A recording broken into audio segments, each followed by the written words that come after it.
Well, another effect of this is the volatility in the market since tariff fears have started. That's left many Canadians compulsively checking on their retirement savings, hoping and maybe crossing their fingers that their investments kind of stay the course. And in response to this economic uncertainty, the federal Liberals have pledged a one-year reduction in the mandatory minimum withdrawal from an RRIF. Joining us live now for some retirement advice is Jim Thorne, Chief Market Strategist at Wellington Altus.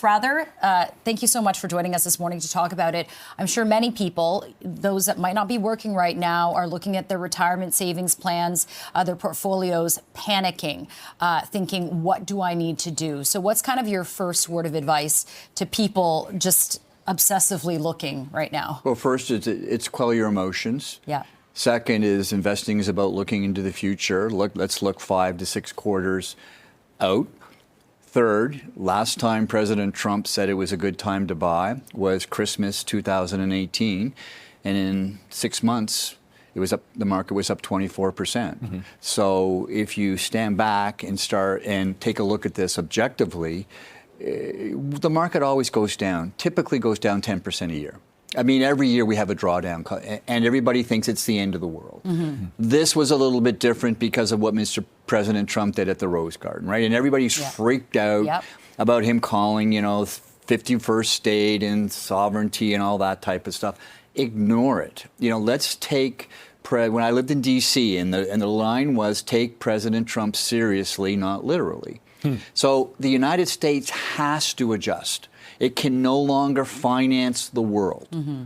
We as Canadians have to figure out how we fit into that. That negotiation will happen after the election. Whether it's Mr. Poilievre or whether it's Prime Minister Carney, we've got very smart people that are going to renegotiate our position in the global economy, and it's going to adjust. So there are opportunities if you have cash. So let's forget about older people. Mm-hmm. This is a wonderful time to buy high-quality stocks because the baby has been thrown out with the bathwater. Mm-hmm. So quell your emotions. Know this is going to happen every year. If you need money for your RIF, take it out early. Allow your portfolio to generate the income it needs through dividends. And, this is the reason why I would suggest you hire an advisor, because the hard part about this is when you're freaked out because of what's going on in the world, hopefully you have somebody on your team that can help you quell your emotions and not make silly mistakes when your emotions are running this high. And maybe that's already the answer to my next question here, Jim, but the whole thing, you're bringing education, insight, and experience to this, but the emotion cannot be ignored right now, right? Because Donald Trump is kind of such a wild card, and I hear what you said about take him literally, or seriously, not literally, but that's the problem is so many people are caught up in the emotion. They're checking their, online portfolios and going, oh my gosh, it's down 15%, 18%, I've got to get to the next 6 months, and if I do this, I'm going to sell at the bottom. And people are freaking out. How do you encourage people to overcome that emotion in a time of such, yesterday afternoon, the market went from here to here. I mean, it's like a heart monitor. How did you guys start off the segment? Don't watch your portfolio day to day. That's hard to do. It is very hard to do. And we are in such a politically charged environment. I mean, love him or hate him, okay?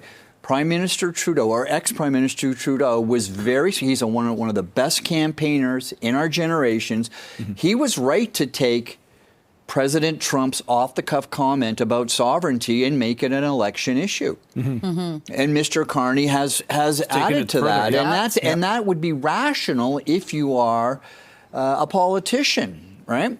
But as investors, you have to stand back and say, it's trying to get us upset. Doug Ford won an unprecedented term, not by having a great economy. Unemployment in Ontario, 7.5%. He won on what?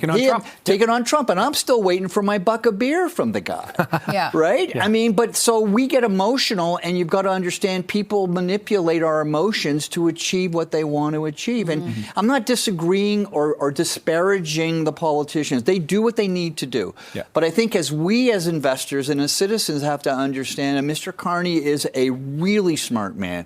Mr. Poilievre is a really smart man, no matter who gets in. I think what's going to happen for Canada is we're going to start to move back to the center.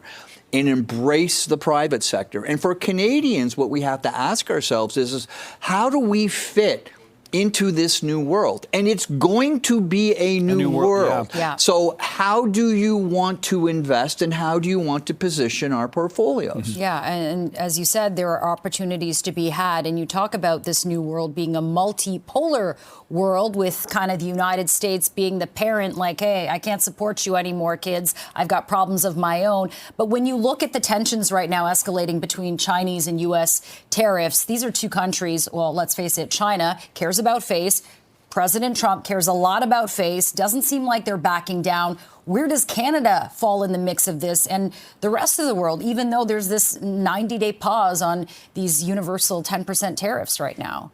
So President Trump, China's game of strategy is not chess or confrontation. They have a game called Go, which is they are worried about being surrounded. And what President Trump has done by getting the 75 countries to negotiate tariffs is they've surrounded China. Trump and Xi have to come up with the grand bargain. They will. This is about money.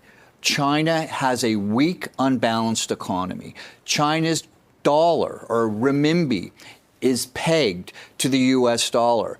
In global macro terms, there is a famous trade where George Soros and his team took on the peg of the British pound. On his team was this young gentleman named Scott Bessent. He is the Treasury Secretary. Yeah. If there is one dude in the world that you want at your side dealing with a fixed exchange rate, with an economy that has massive amounts of overcapacity, where they can't lay off people, because if they do, they're going to have social unrest. That's why Mr. Bessent comes out and says, China's holding a pair of twos, right? But here's the point. There will be an agreement. And I would suggest to you, Mr. Carney knows this. Mr. Poilievre knows this. Irrespective of what they say on the campaign trail, they understand this. We're going to figure out where we fit into this new world. Are we going to embrace energy? Are we going to be called the hard power in energy? You know, what is our positioning going to be?